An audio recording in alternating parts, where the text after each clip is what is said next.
Well, welcome everyone to today's episode of TMI Advice You Didn't Want. Today we're going to talk about a topic that I don't feel like people talk about this enough, and it's basically integrating our emotions that are uncomfortable.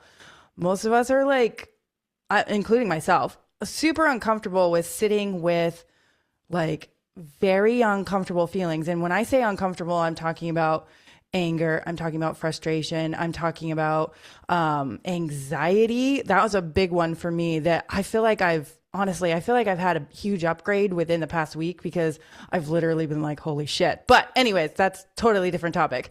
But I think that talking about integrating these emotions into ourselves is one of the most important things, because otherwise we're walking around as these 5-year-old children with unintegrated emotions that can fly off the handle at the easiest thing. So we're going to talk about that. That's a pretty big topic today. So we're going to dive into that.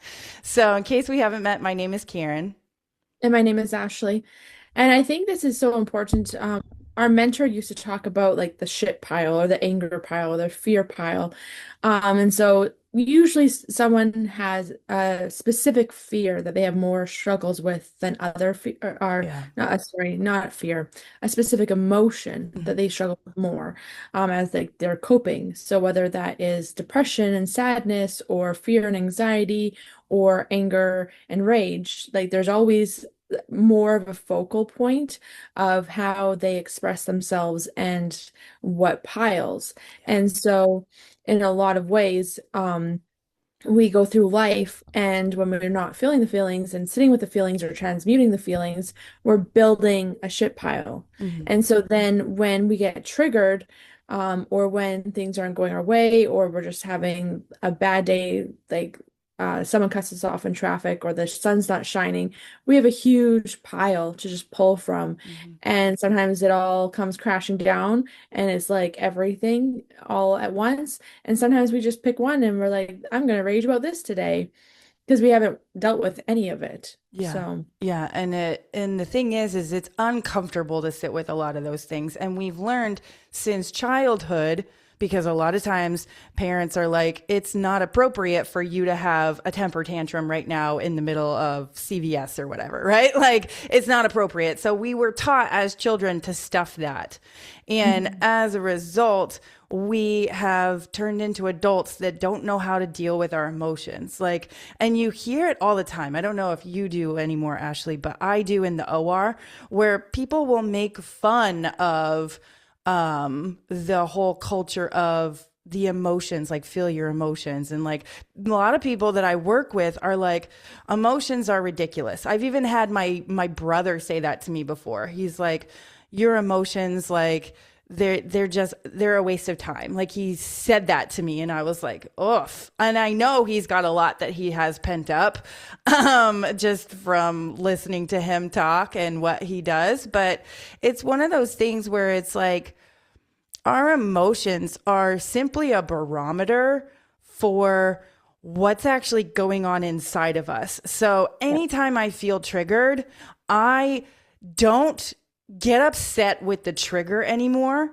I've learned not to attack the messenger, right? Because the messenger is literally, so the person like that's triggering me or the situation that's triggering me is just a mirror. It's just Mhm. showing me what I'm missing. And I'm always grateful for that these days. Like I'm always grateful to be like, ooh, like this past weekend, we spent with my family, and one of my brother's kids she's just got a lot of emotions, and it's beautiful that she does, but in a lot of ways she can trigger me because she can turn into a little brat at times, right? And you're like, okay, sister, like you are out of control basically, and it triggers me, and I look at that and I go, wait a minute, there's a 5-year-old self of me that I have stuffed, and that's the reason that that's triggering me, that I Yeah. have stuffed in some way an emotion.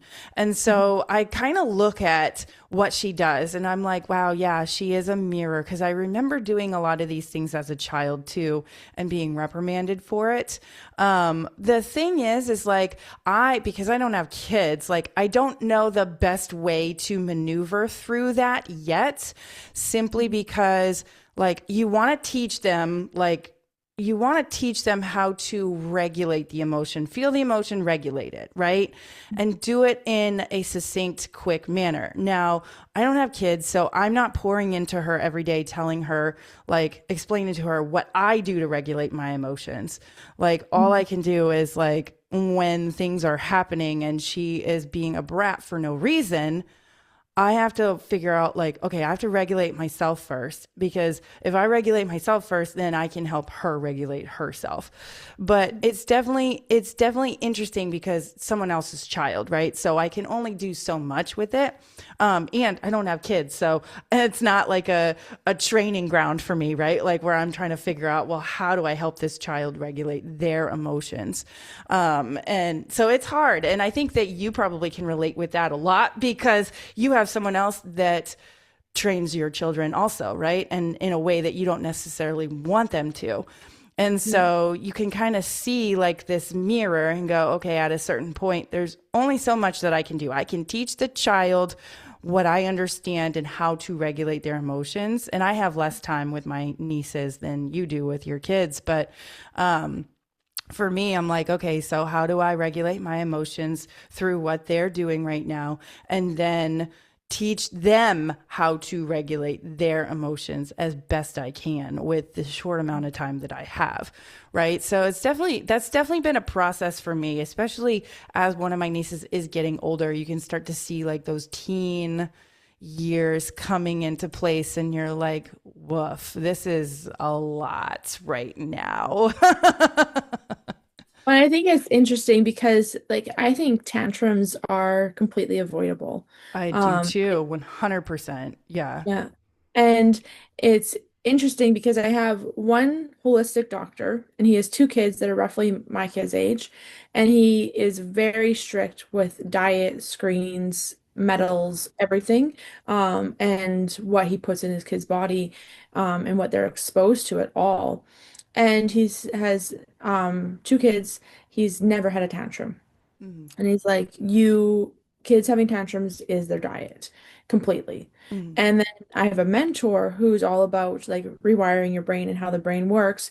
He also has two kids, and they're very much adults now. And he said that they have maybe combined had a total of 3 to 5 tantrums in their entire life. Yeah. And he said, I asked questions, Yeah. I communicated. And that is like, even when I was having a conversation yesterday, like at a soccer game, um, the one mama was like, "Oh, I don't think my kid is ready for that conversation yet." And I'm like, "Well, they would be if Mhm. you had started it younger." Yeah. And like I came into my kids' lives when they were 2, 5, and 6. And so my 2-year-old is much more capable of cognitive functioning and like frontal lobe processing than my well then 2-year-old and my now Yeah. 5-year-old. Yeah. Yeah. Yeah. So, because he was treated that way from basically the time he started Yeah. speaking Yeah. sentences. And it's interesting because this weekend we actually spent more time with the family that we don't spend time with. Mhm. And there was multiple times where the grandparents stopped conversations that were going to be intellectual. And it was like, okay, so this is coming like both sides of my kid's life before I entered the picture were literally to dumb down. Mhm. My partner's ex literally told my kids, oh, don't correct them. It will make them insecure. And so when they would say things incorrectly or do things like not grammatically correct or whatever it was, she said, don't, you can't correct them. It'll make them insecure. And I'm like, how do they learn then? Yeah, exactly. You have to teach them. Yeah. Yeah. and you have to have conversations with them. Mm, And so now my kids are older. My daughter's very expressive, but there's no communication at mm, all at her other house. And so, and then she talks about how her brother, who's now nearly 7, has tantrums at the other house, but not at our house. mm, And I was like, yeah, because he doesn't have a voice. He doesn't feel heard. He doesn't get to communicate. And this is, I know we start talking about this like more as adults, but this is the foundation that we lay down for children. mhm, Like children learn how to express themselves in inappropriate ways because they're not able to in a healthy way. No one's mm. listening, no one's asking questions. And then on top of that, they're so trained for negative attention, Right, right? right, If the only attention they're getting is negative attention, they're going to keep on doing that negative attention because right. it's the easiest way to get attention. And then you have a whole bunch of kids in a classroom that majority of their parents are working and busy and not present, and could be, but they're not. And so the kids all, their only way that they know how to get attention is to act out. So then you have kids acting out in the classroom, and boys think it's funny. And Right. so like you have this like huge um like snowball effect of acting out inappropriately and having tantrums or whatever it is as your only form of attention. And And then that pulls into adulthood. Like, that, because the thing is that we, unless we have rewired our brain, are just walking around as 5 year olds. Like, yeah, think about that for a second and let yeah, that sink in. Because I had to look at myself a lot as I hmm was going through my awakening process and looking at myself and being aware of what I was doing. It was like, I'm just acting out my 5 year old self that was suppressed for so long. hmm Huh. Like it's a process to really look at yourself in that way too, I think, because in some ways you want to be like, oh, I shouldn't do that. And then you're like, wait, I'm suppressing again. hmm And so you just have to sit with the feeling, sit with the uncomfortability. I was having a conversation with a friend recently, and she was talking about how she's just been through a lot recently, right? Like she basically had somebody try to tear down her whole business for the past 2 years. It's been quite a journey for her. And recently she's been trying to find herself again because she's just been in this process of like just a lot of shit, and she's like, I'm just trying to figure out who I am again. And one of the things that she said she did, it sounds like she like overswung, right? Like she was trying to avoid the yucky feelings because she's been in the yucky feelings for so long. Just been trying to avoid them, right? And to the point where she's like, I started eating so much that I've gained 20 pounds. And she's like, I know that that's a problem. And one of the things that I said to her, because I've been reading The Presence Process, and if you haven't picked up The Presence Process, read it. It is phenomenal. It's probably like it's along the lines of what Ashley and I talk about a lot too. But he goes deeper, and he says he's speaking to, in my opinion, your subconscious brain. Okay, so it's such a good thing to pick up and read or listen to. But basically, I said to her, I was, because the first thing that popped in my brain is I'm like, she's not being present with her emotions. She's not being present with what's going on. She's trying to get away. It's another way for her to quote unquote deal with how she's feeling because she's felt like shit for so long and she wants to feel better. But the yeah, problem is she hasn't actually sat with the shit. And this is why I am always a proponent for meditating, because you have to sit with the shit. There's no way mhm, around it. Like and I don't have to like consciously throughout my day sit with the shit now because I know how to do it on a subconscious level because I meditate every single day. And so I mhm. think that I've peeled out so many layers, like so many layers from doing this. But this needs to be a process. If you've never done this before, definitely the presence process is the one of the best ways. I think there's so many ways to start, but this is a really great way to start because it's all about noticing the unintegrated emotion. An unintegrated emotion, you'll know it's unintegrated if something happens and you're triggered.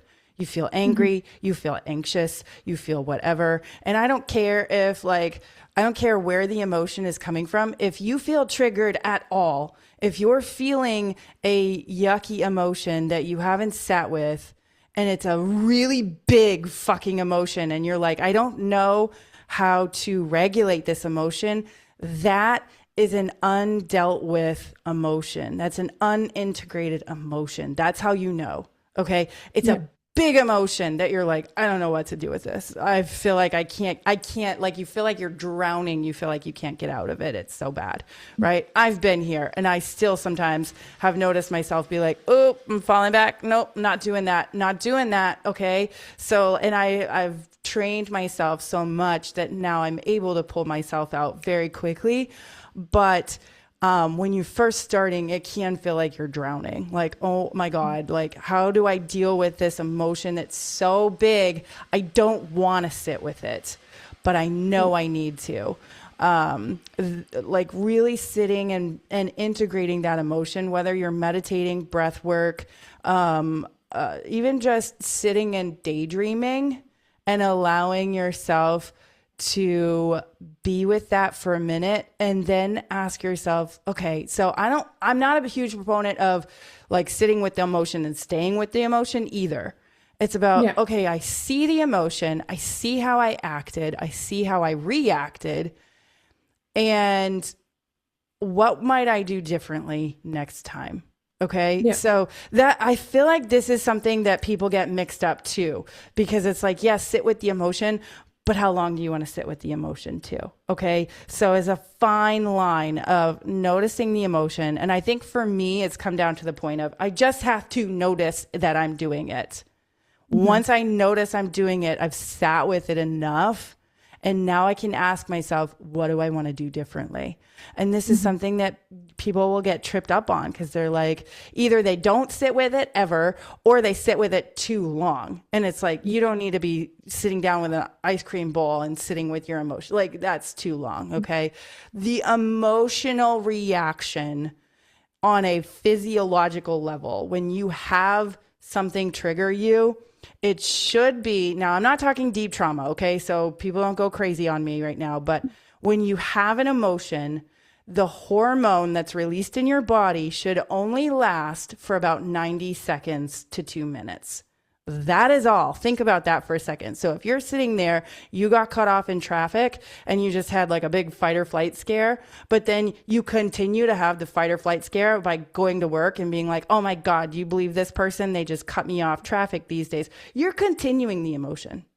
I'm Mhm. sorry, but that's what that is. Like, this was hard for me to figure out. I wish somebody had sat me down and said exactly what I just said to me years ago because I would have been like, oh, fuck, you're right, I Mhm. am. I missed that. So, I think that's kind of like the biggest problem is that we really allow ourselves to get carried through, yeah. and there's no differentiation between transmuting, sitting with it, and really understanding. Um, like you're allowed to feel it, but like how are you coping with it? Mhm. I know a lot of people will disassociate, and I know I will Mhm. do this too. And disassociating is emotional eating. It Yeah, is playing a video game. It can be going for a run, like and exercising, you know? absolutely. I did And that. so, Oof. and like, there's also healthy components to it too. I think eating might be the only one that's like always not healthy.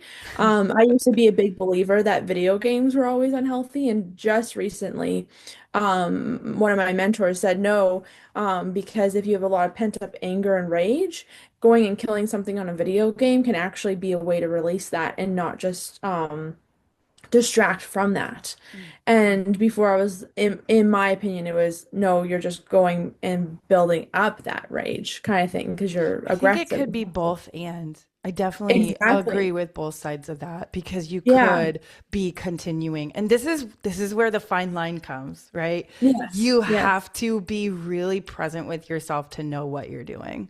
Yes. And that's where for me I always was like very one-sided of like you have to sit and sit quietly, and you don't.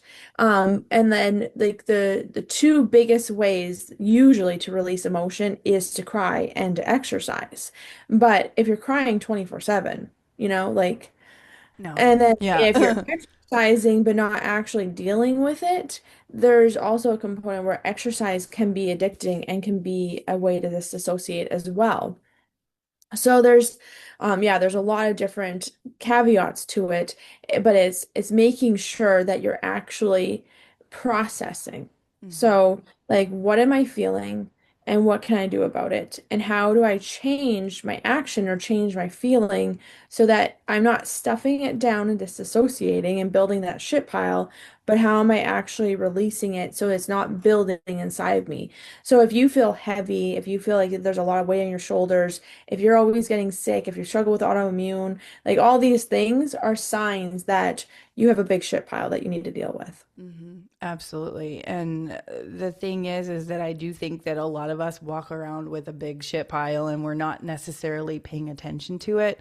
And Yeah. that's how come we have all the disorder that we do in our current 3D reality. And I think Hmm. it's totally avoidable. Hmm. Totally avoidable. As you said, a child does not need to have a temper tantrum. It's not necessary.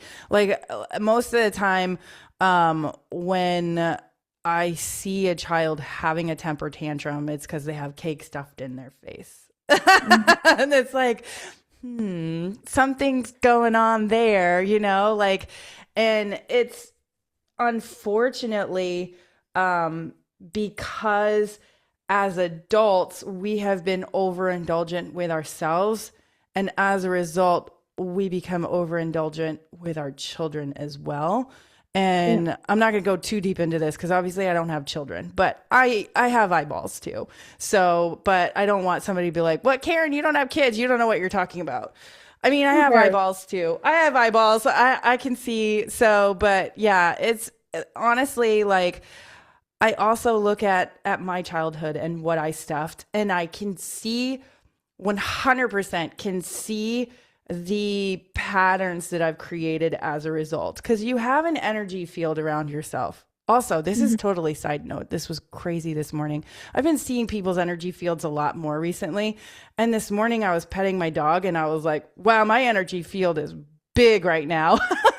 So, anyways, that's a total side note. But, anyways, um, we all have an energy field, right? And in that energy field, there may be certain things that we haven't dealt with. Okay. So think of your energy field as a pattern. Okay. Your pattern that you've created is as a result of the railroad tracks of the emotions and feelings that you have had in your life. So Hmm. your pattern could be one of gratitude. It could be one of grace, compassion, beauty. It could be whatever you want. That's the beautiful thing. You're a creator of your pattern of your energy field. It could Hmm. also be anger, frustration, overwhelm.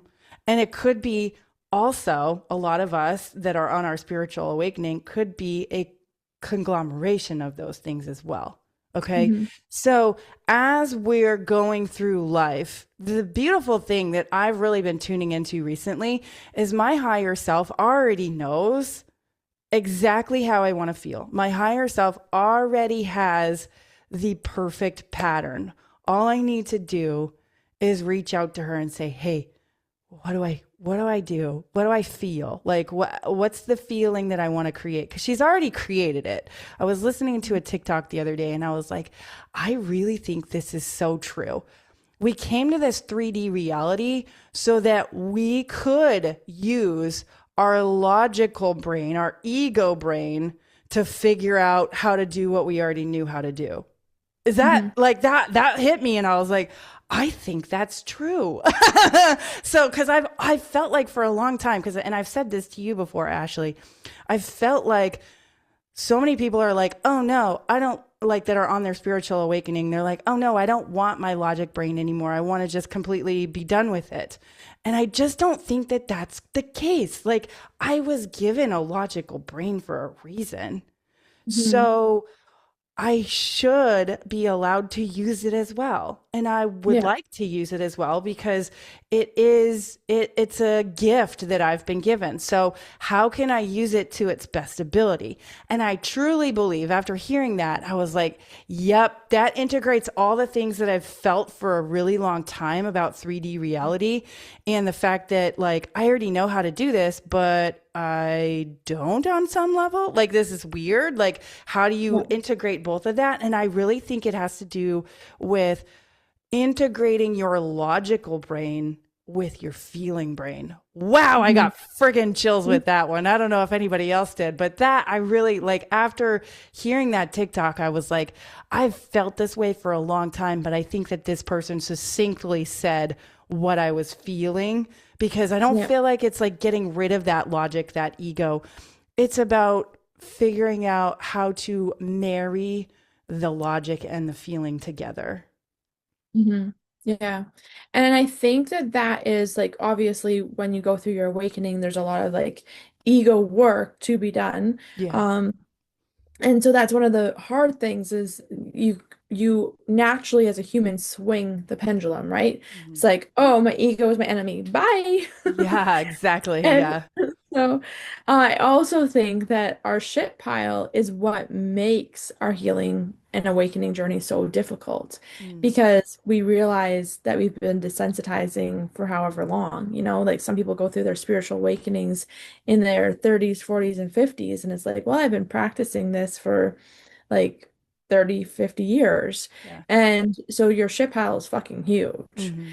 So then you have to start piecing away at that, and you've never allowed yourself to feel it. Like when you go through hard things, like I remember I went through lots of hard stuff when I was a teenager, but I desensitized from it. Mm.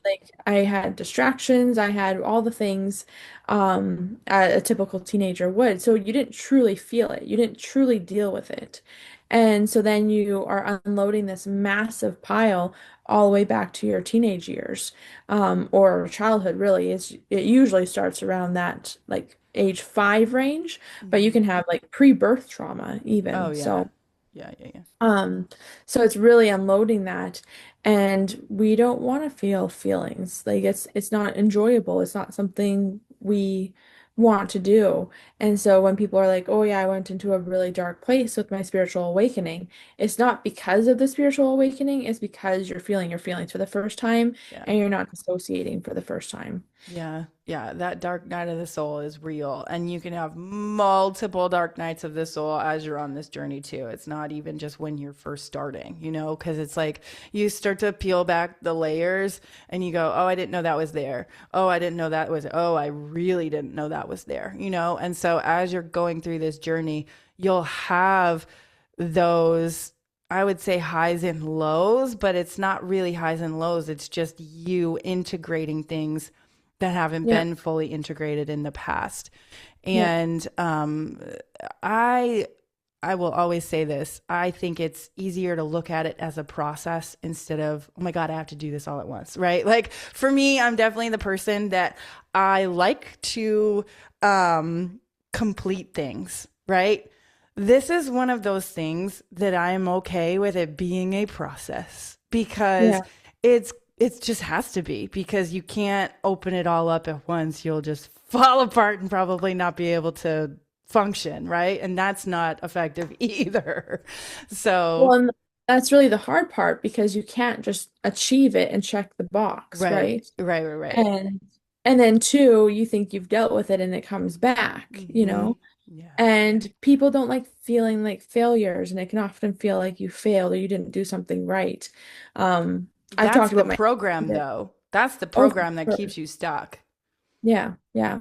I've talked about my accident on the podcast, and I did so much like different therapies, modalities, all the things, and finally got to a place where I felt like I could function again. It took a very long time, both mentally, emotionally, and physically, and spiritually. It was a very spiritual thing too. And so it had been probably like 5 years where like the triggers were like whispers kind of Mm. thing. It was very, very minor. And I remember reaching out to my mentor who helped me with my soul retrieval process of like my soul being fragmented. And I was like, I don't know what's going on, but I feel like absolute garbage. I feel like my accident happened 3 months ago. I feel like I'm back in that same place, physically, emotionally, spiritually, mentally, all of it. Like I feel like I'm reliving completely as if I'm 3 months fresh. Mhm. And she's like, yeah, you peeled back another layer of the onion. You're ready to go deeper again. And something interesting that she said is, your mom and your friend who are very connected to this journey. My friend that was she didn't see it happen, but we were out for coffee, parked in different places. She went one way, I went the other way, Mm. and then she drove back around and saw that I was on the Oh ground. yeah, the trauma in that. Holy shit. I would die. Yeah, well, I like so for her story, she just saw a crowd of people standing around a body, Mhm. and so she's like, "Oh, Ashley might be over there. I should go check." And she didn't think it was me on the ground. She just Mhm. thought it was one of the crowd. And so then when she realized it was me, she freaked out. And I don't know if the cops and the ambulance was already there or not, but has said many times like they were trying to get me to tell them who you were and who your parents were and like any contacts kind of thing. And she's like, I just was like hyperventilating, and I think she kept on saying over and over again, "That's my friend, and she's dead." Oh man. Oh So, man. yeah, I don't remember her exact words, but she told me about it recently. Because I ended up going through this process again just recently. So this would have been like probably 3 years ago. I had reached out to my mentor, and she's like, "Oh yeah, your friend is going through a spiritual awakening, and your mom's going through a spiritual awakening, and because they are players in this, now that they've started to peel back and deal with it, and you've dealt with it on a deeper level, new layers are being revealed to you because the three of you have a role in this." And I was like, "Oh, that's interesting," because my mom did do a very big spiritual awakening with one of our mentors. And this friend went to Costa Rica for 8 months during this time period to do a spiritual awakening after her mom passed away. And it was like, huh, like she doesn't, my mentor didn't know any of that. So it's interesting. And then just recently, probably a couple months ago, maybe, I started having those feelings too, where I was like, I physically feel like I'm back at that accident and emotionally. Mhm. And it was like, okay, what do I need to know about this? And I was able to sift it in a couple of days. Whereas before it took months because I was like, I shouldn't be feeling this way. I shouldn't Right. be feeling like my accident happened 3 months ago. I shouldn't be feeling this much pain. I shouldn't be feeling this much like emotional triggers. And I was judging myself and not allowing myself to be present. And so then it took a lot longer to deal with. And then Mhm. when I finally like was like, okay, I gave into it and allowed myself to sit in it and call my mentor and be like, what the fuck? What am I Then doing? the process happened fairly quickly.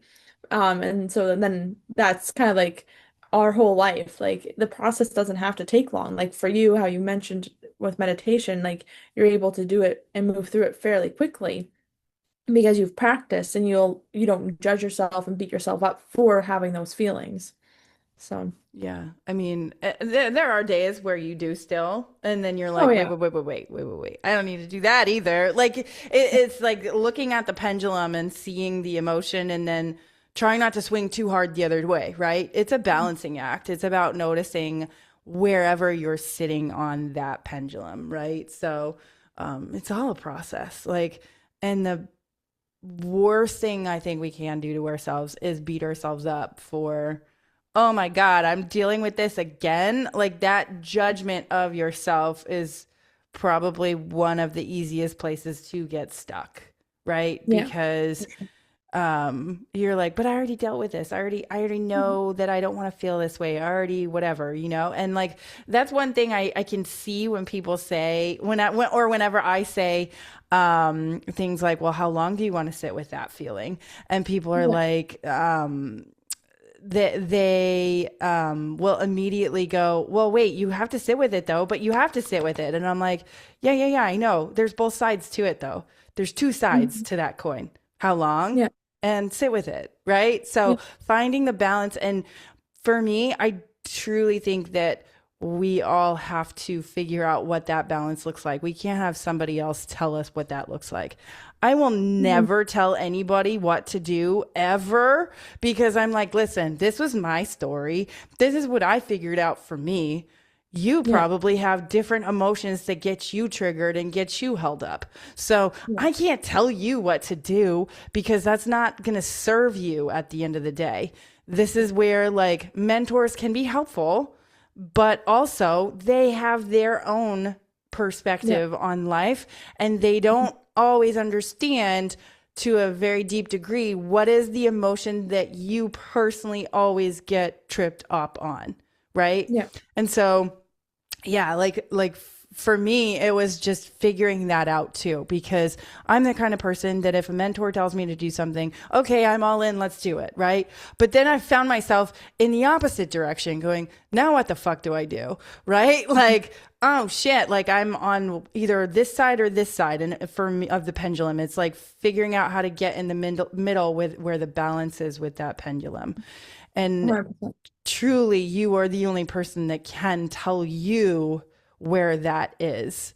That's why Mhm. I would say, like with a video game thing, it's like both and 100%, because it can always be both and, right? Yeah. Because even with food, I would say, like if you're not eating and then you go to always eating, there's also a balance there too, right? So like it's both and always, but Mhm. how far on one way of each pendulum are you going to swing? So Yeah. yeah. So anyways, I think that's good stuff. So friends, if you're listening on your favorite podcast host, go ahead, give us a 5 star. Let us know in the comments what your thoughts are. And if you're listening on YouTube, go ahead, give us a like, subscribe, and also let us know in the comments what your thoughts are. But I think we're going to call TMI advice you didn't wrap. Wow, I'm having a hard time with my words right now. It's okay though.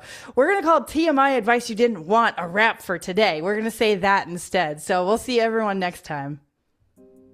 Thanks so much for watching. Click on one of the videos below to continue hanging out with us, and don't forget to subscribe.